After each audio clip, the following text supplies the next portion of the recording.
our Lunch and Learn started. The recording is in progress. And one more reminder, lovingly, please. It's the learning is primary, but the lunch is a very important secondary. Eat, drink, be comfortable, and enjoy immensely this storytelling by a great Maggid in our community. So for those of you who don't know Jim Brulé, who's many of you know him from the CBST Psalms class and the beautiful, beautiful offerings and interpretations on the book of Psalms that he's been consistently sharing with the class and part of our Chagigat Tehillim.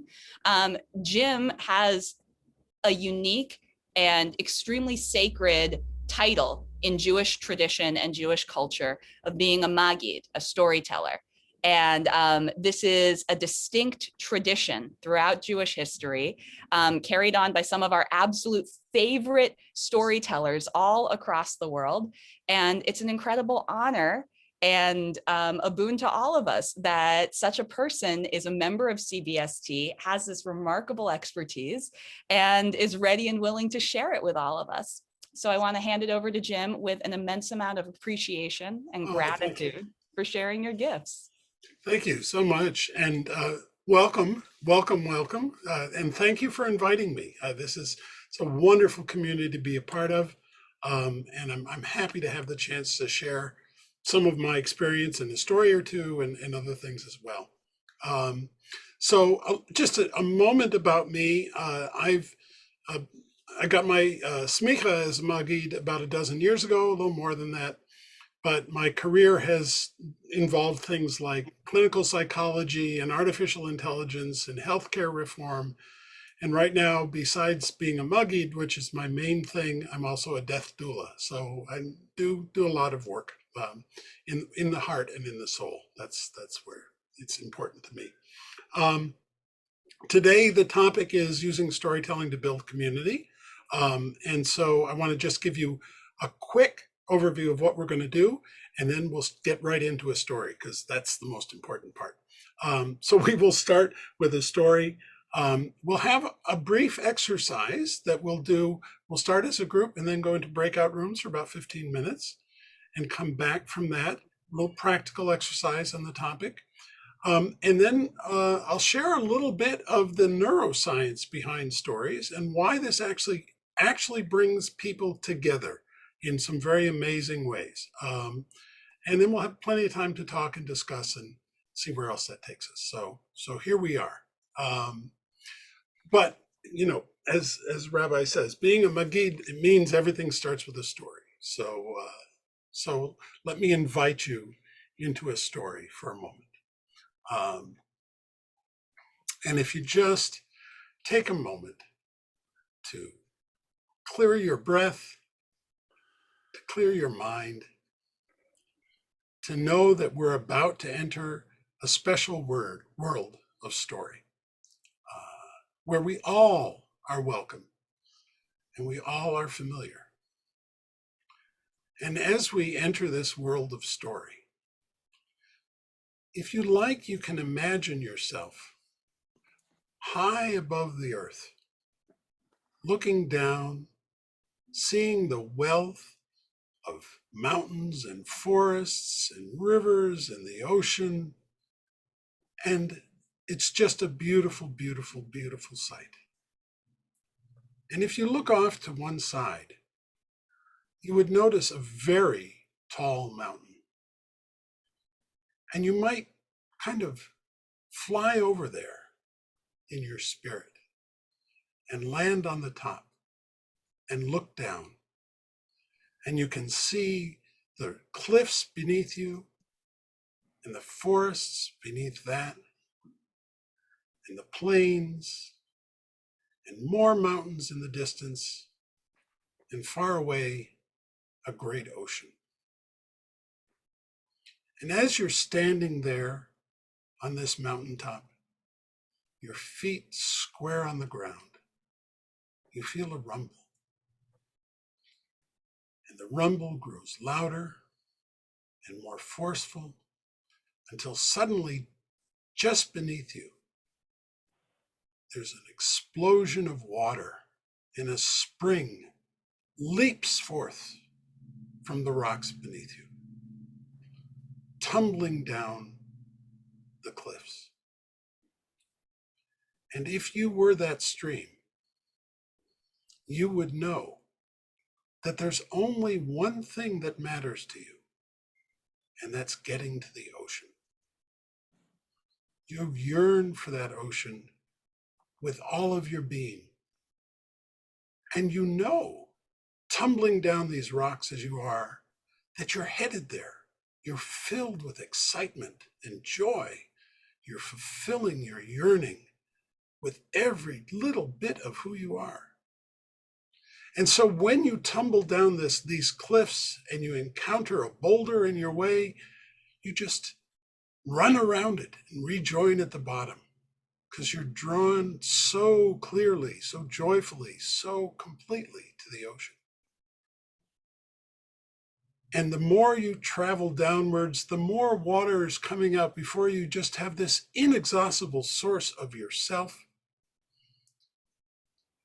And eventually, the cliffs become less severe.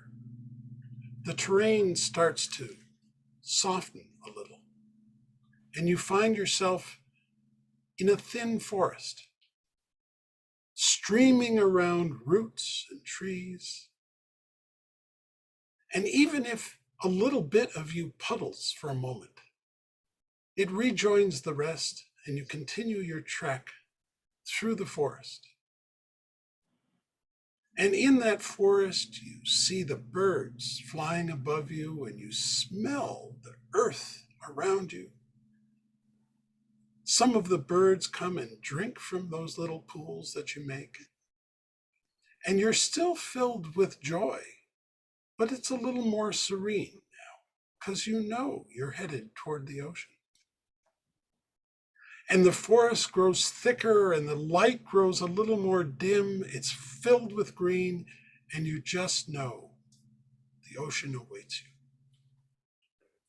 And as you head out towards those plains that you saw before, you move across a field of grass, and you're even slower now, still determined, still inexorably drawn to the ocean. But you're wider now, and slower, and deeper. And as you go ready to cross this plain, you come to a new place. You come to a desert. And as you start to flow across the desert, you discover you can't. The desert starts to drink you in. And the more that you pour yourself into the desert, the more you're drunk by that desert. And for the first time, you're concerned. How will you cross this desert? Up until now, it's been inevitable, but now this desert seems to be drinking you up. And so you hold back a little bit, and you form a larger pool as you stop to consider, how is it that you will cross this desert? And as you sit there, worried, concerned, the desert speaks to you. And the desert says, come, cross over me. You can do it. No, desert, I know what you just want to drink me up. The more I pour into you, the more you drink of me. I'll never be able to cross you. Come, says the desert. You can cross me. The wind does it all the time. Come, cross me. No, you are evil. You're just going to prevent me from fulfilling my destiny. And you hear a whoosh in your ear. And the wind speaks to you. It says, come with me. I will carry you. I will carry you across the desert. No! Wind, you blow across. I must travel on the surface. I can't cross the desert. You can't carry me. Oh, yes, I can. If you'll surrender your vapors to me, I will lift them up and carry them across and bring you to the far side. But you carry so many vapors. How can you tell me that you'll carry me across? You'll mix me with others. You'll lose me on the way. How can I possibly go with you? And the desert says, come, cross me. Let the wind carry you. I can't. I'm frightened. The wind says, you will be changed. If you stay here and refuse to cross, you will become a swamp. If you go with me, you will be changed and you will become a new river. And when you reach the ocean, you will be changed again. So you have to decide which change you prefer, which is in your true essence. Is it to become a swamp or to become one with the ocean? So the stream, you realize that your true essence is to be water, is to be joined with the ocean. And you submit and you surrender, and your vapors are lifted by the wind and carried across the hot desert, mingled with so many other vapors from so many other rivers. And when you reach the far side and the cool side of the mountains beyond, you drop like rain and form a new stream and make your way to the ocean.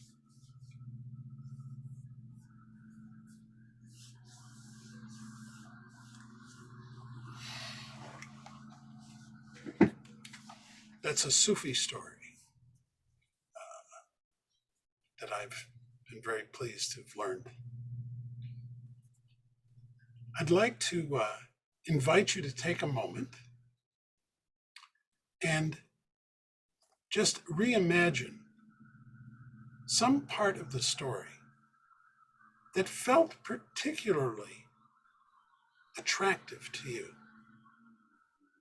that you say, I either really liked that, or I was touched by that, or I didn't like that at all. But this is a moment that stood out for me in that story. Take a moment. And as we learn from a Welsh story, let time turn to honey and slow and thicken. And let the honey turn to amber. And notice all the things that are around you in that moment. The colors, the feelings, the sounds, the smells, the tastes. And what is your feeling and your urge at that very moment?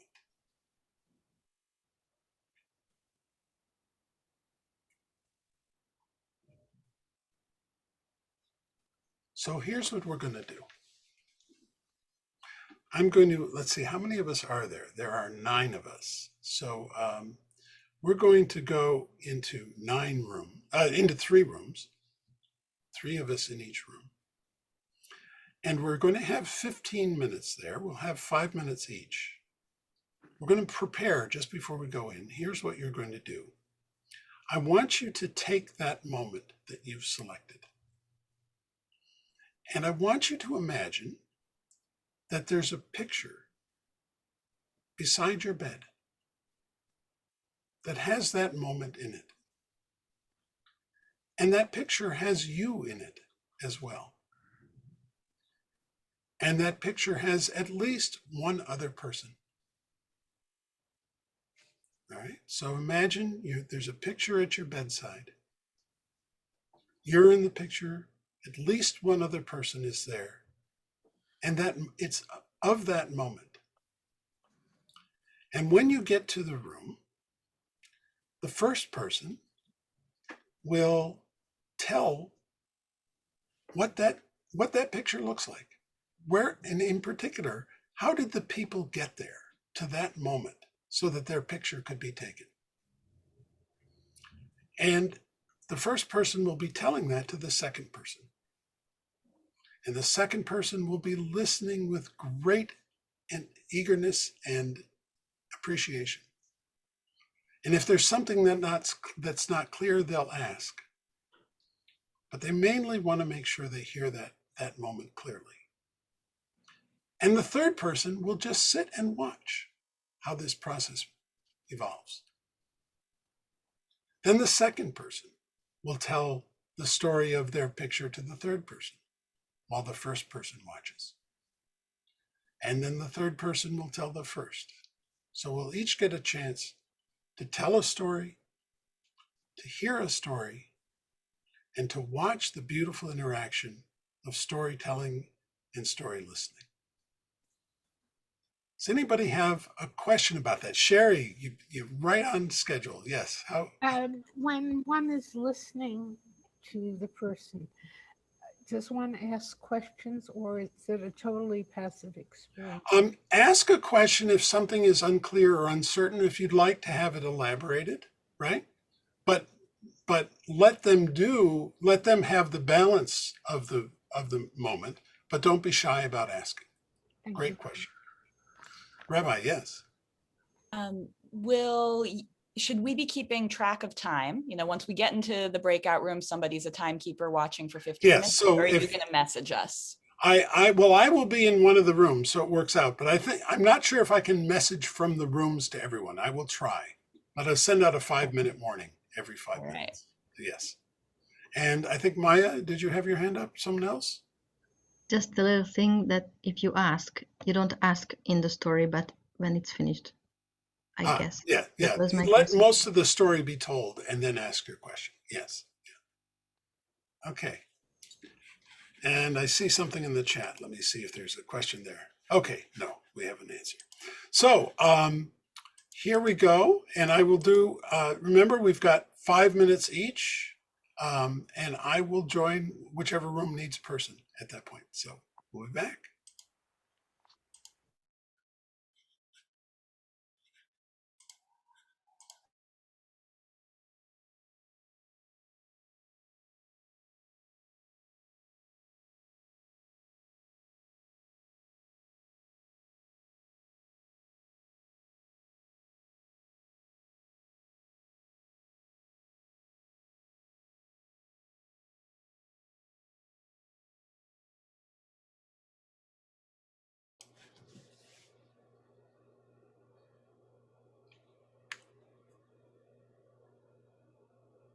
Okay. We're almost all here. Here we are.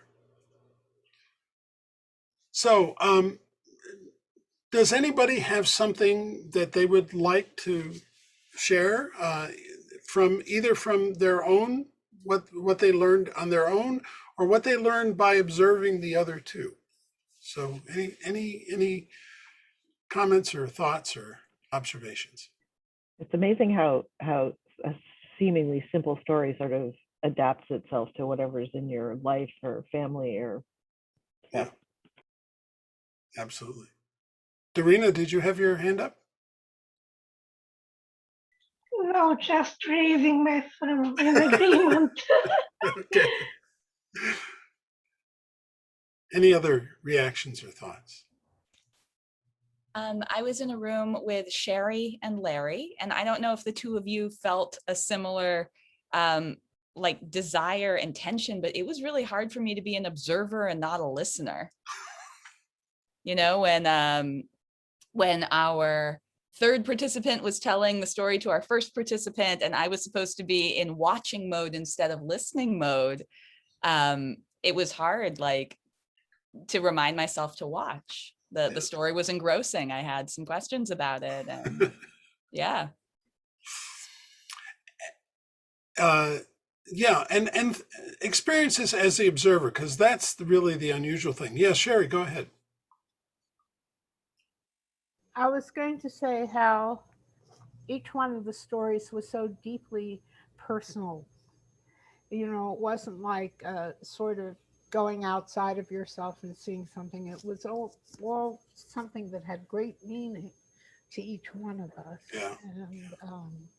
And in some ways, I also had trouble with the watching, but I kind of kept saying that to myself, watch. So, Watch. Yeah. but I was tremendously moved. It wasn't like I was distant from the No. experience, you know. Yeah. Yeah. Anyone else? Yeah, I think being, oh, Maya, sure, go ahead. I felt enriched, can you say that? By when I shared my story, because it unfolded in the act of sharing. So there were some things in me, but as I was sharing, more things came, and I was really inspired by the other two stories and what we shared. So very much. Well, as always, I come prepared with far more material than there's time for.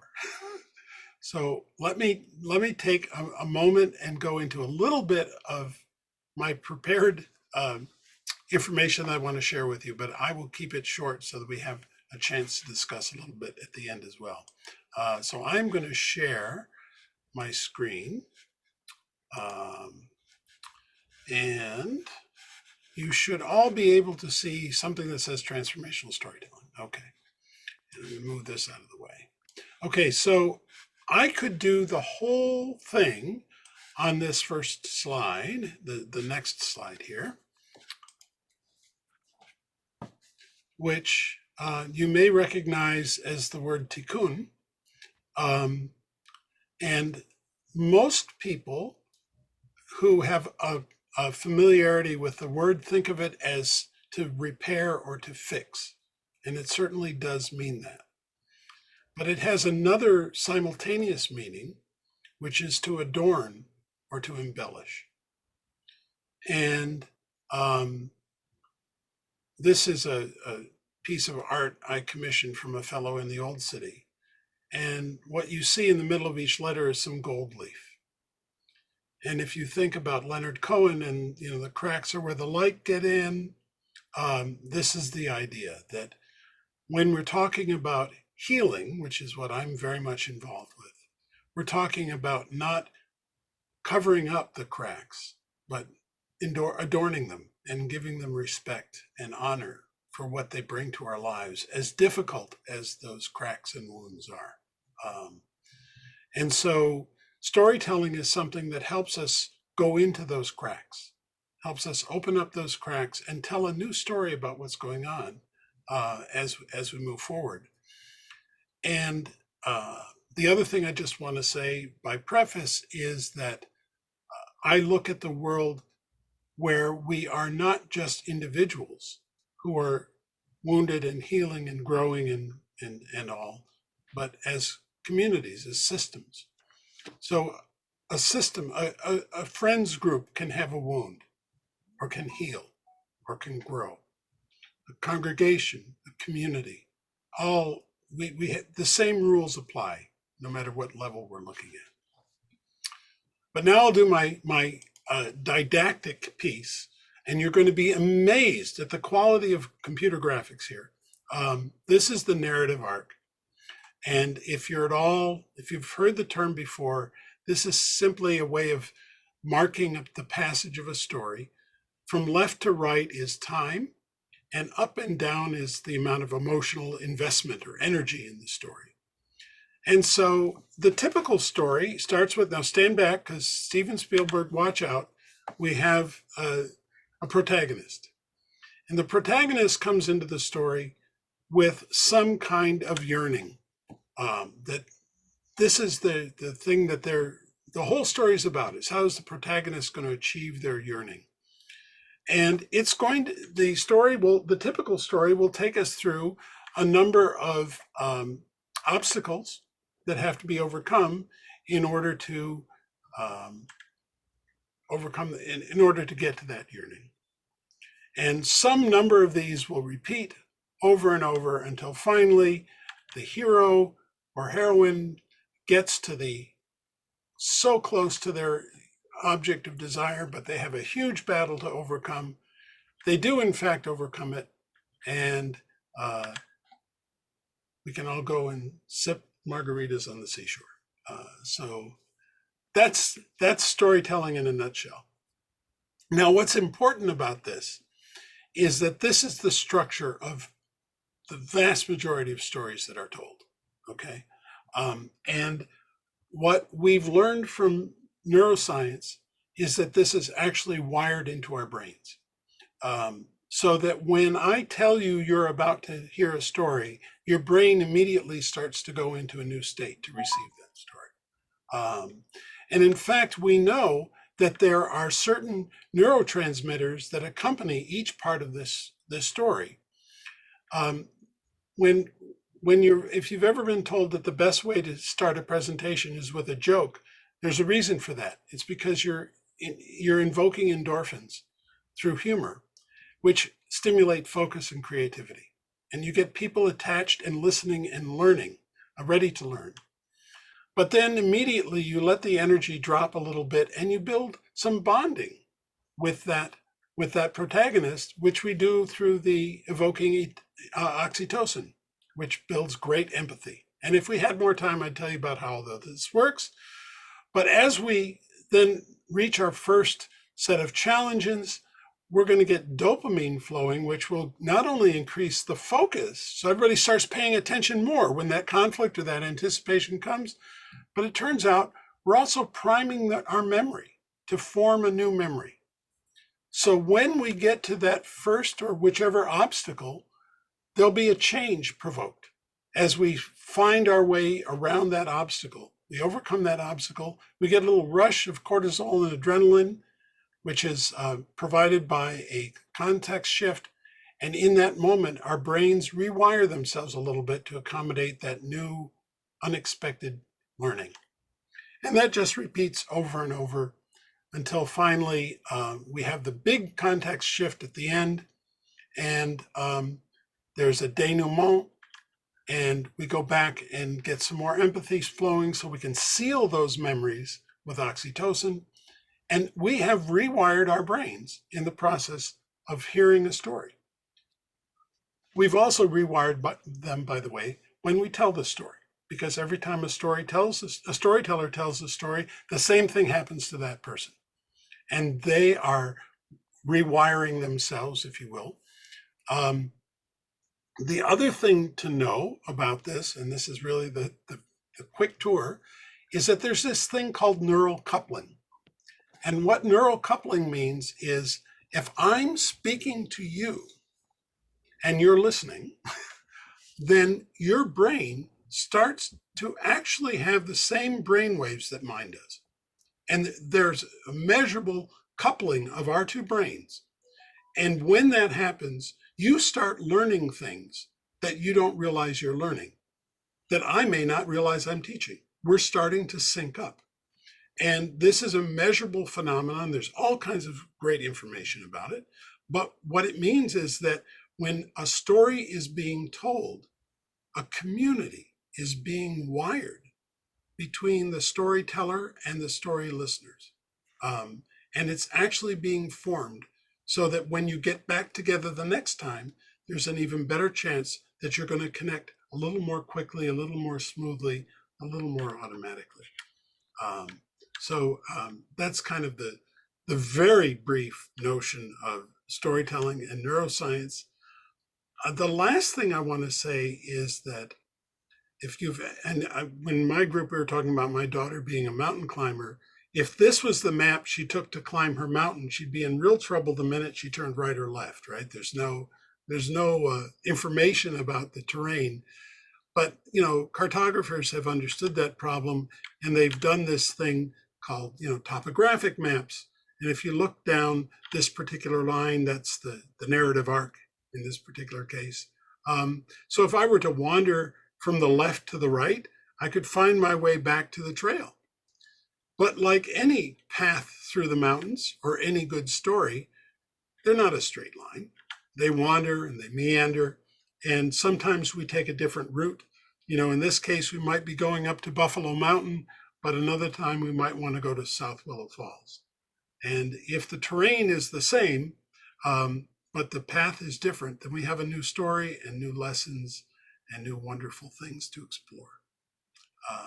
So that's the end. That's my very quick presentation on. And Jim, there is a question in the chat. Oh, good. And so now I'm back, and we've got 10 minutes for comments and questions, and I'll mention a little something of what I'm doing. But let me go to the chat. What happens to the brain when you tune out or aren't really listening? Well, that's a really great question, because there's this thing, again, another known phenomenon called the storytelling trance. And in a storytelling session, if you've ever been a storyteller in that, there are certain times when the people look like they're going to sleep. And they're actually listening far more attentively than you or they can realize. So there's still listening that's going on. There's still an absorption going on. It just may not be as much of a conscious activity as you might expect. However, this same work of neural coupling says if I'm just making babbling sounds or making noises, not words, the neural coupling doesn't occur. It seems to be tied directly to listening to words. So how is this different from listening to class? In fact, it's not. What is different is that when you put a narrative structure around material that you're teaching, it's far more likely to be absorbed and retained than if you're just presenting a series of facts or data. My last career, before I took this on, I would advise people, large companies, on how to read healthcare regulations. And the only way to do that, which are long, thousands of pages of facts, was to put it into a narrative structure. Can I repeat what I said about neurocoupling? Sure. So neurocoupling is that when one person is talking to another or some group of others, the listeners, their brains start to take on the same brainwave patterns as the others, as the speaker, and the same areas of the brain are engaged. I mean, it's a tremendous thing. There's been work to say that if I'm a shoemaker and I'm telling you a lot of stories, you will find it easier to become a shoemaker. You won't learn directly, but even if I'm not telling stories about shoemaking, because it's part of who I am, it will start to be infused in part of who you are. It's a wonderful, wonderful thing. Any other questions there or comments? It's an occupational hazard, but I'm really interested in what Darina observed, that there's moments of the Shabbat morning service that feel like a trance. I totally agree, but Darina, will you tell us, a little snippet from what you learned this morning? What was the subject? I maybe should watch the recording, but not all of you have access, because we're discussing. We're studying the Kedusha today, and we're going through the Hebrew word by word to figure out the exact meaning of everything, and not only the most literal meaning, but on every possible level and how we relate to it.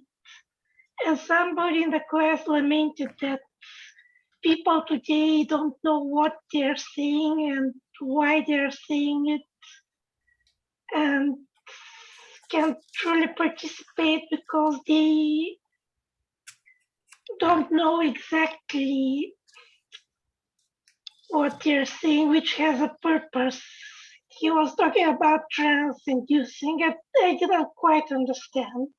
And we didn't have much time to discuss it. Jim, that's a fascinating Yes. sort of tension that like tracks perfectly and also departs from what you were saying, that there is an ability, you know, if you are sharing words and sharing story, the trance state is highly specific and you're learning and sharing, but there's also something kind of magical that happens when you're saying something that even if you understand it to be language, it feels sort of like gibberish that lets you leave yourself. That's right. It is absolutely a trance, and you can look at some of the prayers like the Kaddish, which are clearly have mantric components to them. Yeah, Yit Gadal, the Yeah, Yit Kadash, you know. So there's something going on there. There's absolutely something going on, whether you understand the language or not. It is actually reaching you through your language centers, even if you're not understanding it. So there's just the sheer beauty of the poetry. yeah. It was so specially designed to be beautiful. And we have to imagine that the sources of those prayers had an impact on this kind of impact on the people who understood them, right? And that is being carried forward, right? So that neural coupling is residual. You know, I'm talking to you now, you are coupling with me, even though there's no physical proximity. The same thing is true of video and audio recordings. So that this goes on. And so it's not at all, it shouldn't be a surprise that these ancient prayers that we say have these residues of learning that are there for us even when we don't understand them, because they're coming through our language centers. It's fascinating stuff. Mm-hmm. Maybe one last question. Sure. You put one in the chat. That's really okay. Has multitasking and electronics of today changed the brain's language center? Well, boy, that's somebody's PhD dissertation. I don't know the answer to that. I would guess that it's another channel in because of some of the way it works, but honestly, I don't know. I will say that I'm able to conduct storytelling sessions virtually that deeply touch people. So it's still possible to get there. It might be, you know, going down 3rd Avenue instead of 4th, but I think we're still getting to the same place. So, let me just close with a tiny pitch, and that is that I've been running a school on how to do this kind of storytelling for about 5 years. It's going to restart in October. I took a pause this past year. My principal faculty partner here is here with me, Maya Bumbarak, and I have 2 others. Here's Crow, who speaks from the indigenous people of the Northeast, and Valentina Ortiz, who speaks for the indigenous people of Mexico. And we're going to be looking at not only storytelling, but using very, very old stories with very, very deep roots, and Jewish stories as well, as you might imagine. So stay in touch with me. That'll be opening up in October. So, Jim, perhaps you could put the email address where people should contact you right in the chat so they can save it for future reference. And I wanted to say thank you, first of all, for such a profound session. This is, I think, the core of Jewish practice. Like everything we do as Jewish community comes back to this ancient, this universal, and this very primal drive to tell stories through all of these different modalities. I want to thank our minion that has gathered here today for the storytelling session, for the Lunch and Learn session. Thank you for taking time out of your day and for making yourselves so vulnerable. This was an extraordinary journey that Jim took us on without leaving our seats. And yet it took a lot of bravery. And so I wanted to thank each of you for being here, and especially thank Jim. Thank you all.